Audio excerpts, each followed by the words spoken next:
variante recientemente identificada y altamente mutada de COVID-19 ha encendido las alarmas alrededor del mundo. Es la variante Pirola. Las autoridades sanitarias y los científicos se enfocan en determinar su alcance y cómo va a afectar la inmunidad humana. Esta variante, si bien reporta un número alarmante de mutaciones, no parece estar imponiéndose en casos de hospitalizaciones ni causando enfermedades graves.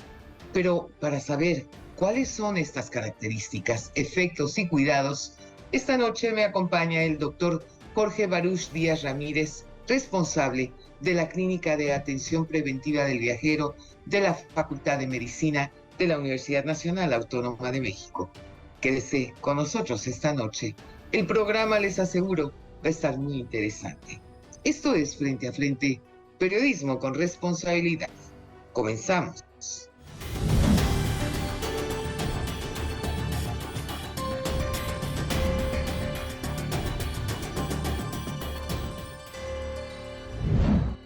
Doctor, qué gusto tenerte esta noche en el programa y que podamos hablar de esta nueva variante del COVID, porque pues ya aquí en Estados Unidos están a punto de salir al público para que aquella persona que quiera ir a vacunarse con todas estas variantes, porque cabe recordar que acá, por ejemplo, las vacunas de flu, las vacunas de influenza, ¿no? Cada año se van modificando de acuerdo a cómo va mutando el virus. Entonces, en este caso también de COVID-19, están adaptando las vacunas de acuerdo a cómo ha estado mutando el maldito virus. Y ya ahora en octubre, pues salen al mercado para todas aquellas personas que quieran ir a aplicarse, aplicarse su vacuna. Me imagino que por supuesto debes de estar al tanto que aquí en Estados Unidos pues hay un turismo médico impresionante de mexicanos que vienen a vacunarse, ¿no? Con este tipo de vacunas, porque pues desafortunadamente las vacunas con las que se cuentan en México pues no están actualizadas. Así es, Lolita. Pues para mí es un gusto también estar compartiendo este medio. Es un gusto que me hayas extendido la invitación para poder hablar con el auditorio. Y pues sí, definitivamente ya viene una nueva vacuna, una actualización de la vacuna anterior. Esta actualización está liderada por tres farmacéuticas importantes a nivel mundial y pues va a iniciar generalmente en Estados Unidos. Estas tres farmacéuticas son Novavax, Pfizer y Moderna, Sí, y se actualizó, haz de cuenta que se sacó la cepa original de Wuhan, del virus del SARS-CoV-2, que sí. provoca COVID-19, se sacó y se reemplazó con una subvariante de Omicron, que es la XBB.1.5, que era pues la que estaba circulando con mayor intensidad hace algunos meses y que cubre bastante bien todas las subvariantes que se deriven de Omicron, ¿no? Que también es una variante importante de COVID. Entonces, esta vacuna, ahora que está circulando una variante con una gran cantidad de mutaciones que la conocemos como pirola, que es la BA.2.86, llama la atención porque tiene una buena cantidad de mutaciones en el lugar donde se pega a las células y así es como infecta nuestro cuerpo, así como Sí. las tiene Eris, ¿no? Que está circulando en estos momentos, la Eris, y la Kraken, ¿no? Que es como una de las originales de XBB.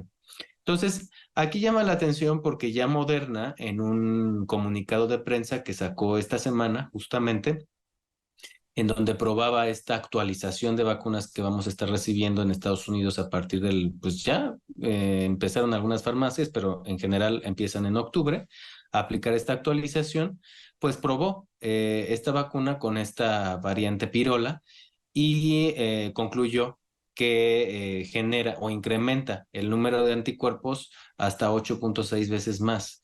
Wow. Ajá. Entonces es bastante efectiva también contra esta subvariante, ¿no? Que es pirola y que ya se ha reportado en alrededor de 11 países a lo largo del mundo. Esta situación que estamos hablando de la falta de vacunas de repente actualizadas, pues es muy preocupante porque en México yo he sabido de muchos, muchos casos recientes y muy recientes de personas contagiadas con COVID. Y bueno, el problema del que yo me he percatado es que la gente como que ya se ha relajado, como que ya nos olvidamos de los cubrebocas, ya nos olvidamos de gel desinfectante, ya no tomamos las medidas necesarias y en esta época del año en donde ya va a comenzar el frío, pues el riesgo es mucho mayor. Así es, básicamente yo creo que aquí el trabajo que nosotros tenemos como sociedad y también, por ejemplo, las empresas, las escuelas, en fin, todos los núcleos sociales en donde las personas se reúnen a trabajar, a convivir, a aprender, eh, debemos de aprender a identificar nuestro riesgo individual, porque eso va a ayudar en gran medida a poder tomar acciones que disminuyan el riesgo de enfermar y de desarrollar síntomas graves.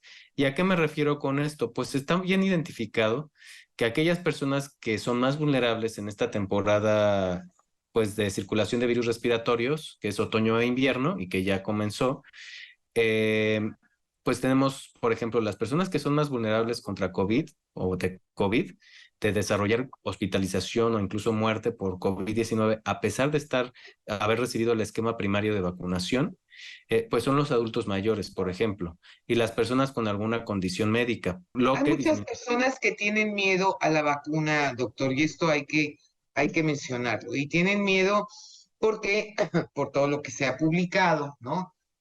Que al principio de la pandemia, pues por ejemplo, las vacunas de Johnson y Johnson provocaban coágulos, por eso incluso se suspendió la distribución de estas vacunas, eh, etcétera, etcétera.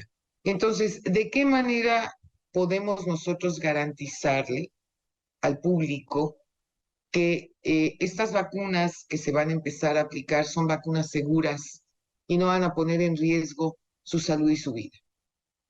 Mira, son seguras porque ya pasó mucho tiempo de que comenzaron sus estudios fase 3, ¿no? Que son los más importantes para demostrar seguridad y efectividad. Entonces, al pasar ya un tiempo considerable, pues se fueron depurando aquellas vacunas que provocaban más efectos adversos de tipo grave y se fueron conservándose las vacunas que provocaban menos efectos adversos y generaban un mayor beneficio social, ¿no? O sea, disminuían el número de muertes relacionadas con COVID-19. Estas vacunas sí son seguras y son altamente efectivas y van dirigidas a un grupo de población altamente vulnerable que se va a beneficiar mucho con esta actualización, ¿no? A pesar de haber recibido su esquema inicial.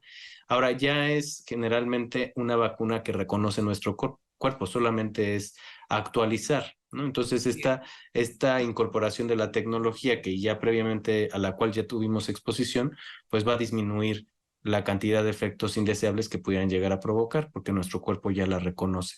Entonces, bueno, aquí en México, por ejemplo, algo muy importante a tomar en cuenta es que los niños menores de 6 años, o sea, los de 5 años para abajo, no han tenido acceso a la vacunación primaria, ¿no? Contra COVID. Entonces, creo que este es un grupo de alto riesgo ¿Cómo porque no? no se ha vacunado, pues no tiene ese beneficio de que pues disminuya su mortalidad o su riesgo de Desde complicación. luego. Entonces, creo que sí es muy importante para aquellos padres de familia o los adultos mayores que cuidan a sus nietos, el hecho de estar muy al pendiente y extremar precauciones cuando estén, eh, pues, conviviendo con esta población de niños pequeños, porque pueden ser potenciales para provocar una infección en los adultos, pero también para desarrollar complicaciones al no estar vacunados, no tener acceso a la vacunación. Creo que esto va a jugar en contra en el caso de la sociedad mexicana, pues porque Sí. muchos de ellos van a los kinder, a los preescolares, Y ¿no? ahí se enferman inmediatamente, es Y un ahí contagiadero de horror. ya sabemos que de las gripas luego pasan a los adultos y luego a los centros de trabajo. Entonces, creo que aquí vamos a tener que estar muy al pendiente para que en cuanto tengan este acceso a la vacunación, pues los llevemos a vacunar de inmediato para disminuir su riesgo, ¿no? Y así, bueno, generemos este bienestar y a los adultos mayores también, porque al final de cuentas van a estar mucho más en contacto, que muchos de nuestros adultos mayores tienden a convivir más con los pequeños. Sí, por supuesto, eso es inevitable. Ahora bien, ¿qué garantías tenemos nosotros que las vacunas que se vayan a aplicar en México estén actualizadas? Bueno, eso va a depender en gran medida de las vacunas que adquiera el sector salud en las siguientes semanas, porque como ya lo mencionó el secretario de Salud en alguna conferencia matutina, mencionó que ya tenían por lo menos 4 millones de Abdala. Abdala no es una vacuna que esté actualizada, está hecha con la cepa original del virus, entonces Claro, difícilmente tenemos información de qué tan efectiva es para actualizar nuestros esquemas de vacunación. Eh, por ejemplo, esa es la cubana, ¿no? esa es la vacuna cubana. Por Sí. ejemplo, también anunció que va a estar disponible Sputnik y que ya está en camino algunos millones de dosis. Esta vacuna es de la plataforma de vectores virales. Se ha visto que cuando las poblaciones se exponen a la vacunación, de manera repetida, pues incrementan su número de anticuerpos circulantes. Entonces, si bien es inespecífica para estas variantes subvariantes de Omicron, como la Eris o la Pirola, si nosotros nos exponemos a un refuerzo, puede que aumenten nuestros niveles de anticuerpos y eso sea suficiente para contrarrestar alguna infección, sobre todo las que pues, nos llevan al hospital o nos generan la muerte, ¿no? Entonces, Ojalá, doctor, ojalá. ajá, entonces puede que Sputnik sí sea importante como parte de la campaña de vacunación de refuerzo. Y está la otra mitad, todavía está pendiente de dosis necesarias para articular una campaña que mencionó que son alrededor de más de 10 millones las que están pendientes a comprar, a adquirir. Y mencionó que ya están negociando con Pfizer, sobre todo. Entonces, muy seguramente van a ser de estas dosis de actualización, Sí, ¿no? claro. Dirigidas a las poblaciones más vulnerables, ¿no? Que Lo pueden que desarrollar. pasa es que en México no te dan esa opción de llegar y decir, yo quiero que me pongan tal vacuna o tal otra. O sea, tú llegas a tu delegación y ahí la que te toque es la que te ponen y se acabó. Exactamente. Entonces, esperemos que predominen o abunden más vacunas actualizadas, que es la ideal, digamos, en un mundo ideal, en una economía, pues, robusta como Estados Unidos, pues sí vivimos en un mundo ideal. Tal vez México no pueda por completo llegar a esa garantía de mundo ideal, pero sí nos podemos acercar en el sentido de garantizar, por lo menos para las poblaciones más vulnerables, este acceso a las vacunas actualizadas. Entonces, en cuanto se anuncie la campaña de influenza, por favor, todos los que estén convocados, las poblaciones de alta riesgo, extremas de la vida, embarazadas, personas con diabetes, es importante que se la vayan a aplicar porque como va a estar circulando los virus de la influenza con COVID muy seguramente, recordemos que cuando nos contagiamos de dos al mismo tiempo, Ah, bueno, vamos a incrementar nuestro riesgo de muerte o de complicaciones yo como por el... lo pronto mañana me voy a ir a aplicar la vacuna de flu, que es la influenza, ¿verdad? Para evitar cualquier tipo de complicaciones y esperemos octubre a ver qué sucede, ¿no? Para que podamos estar presentes en toda esta campaña. Doctor, te agradezco muchísimo que me hayas acompañado esta noche. No se pierda nuestro próximo programa. México vive tiempos de cambio, tiempos de dar la cara, tiempos para hablar frente a frente. Muy buenas.